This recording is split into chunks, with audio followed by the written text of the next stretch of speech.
D'abord, Emmanuel Macron, qui est le chef d'orchestre de toutes les pires régressions jamais décidées dans ce pays, doit entendre aujourd'hui ce qu'on a à dire sur la situation de la Réunion, sur l'impact de ces politiques ici à la Réunion et plus globalement sur ces politiques elles-mêmes, que ce soit à la Réunion ou ailleurs d'ailleurs. Nous avons choisi un certain nombre d'axes qui sont les dossiers les plus brûlants de la Réunion: l'emploi, la cherté de vie, le logement, les services publics, le dialogue social. Voilà les 5 grands axes de la plateforme que nous sommes en train de finaliser aujourd'hui.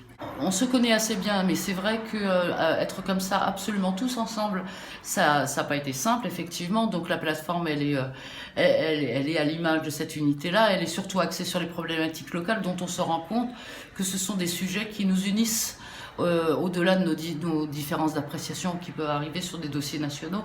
Quand il s'agit de la Réunion, on est capable de s'unir bien plus facilement. Alors, vous avez beaucoup parlé du mépris d'Emmanuel Macron, de son manque de volonté à ouvrir un dialogue social. Est-ce que là, vous pensez que vous serez entendu ?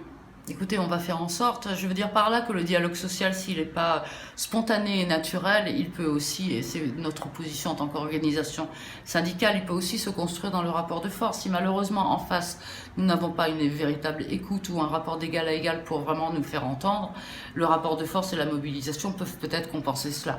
Ça nous paraît indispensable en tout cas de construire une mobilisation parce que la population doit aujourd'hui se lever et dire que ça suffit comme ça.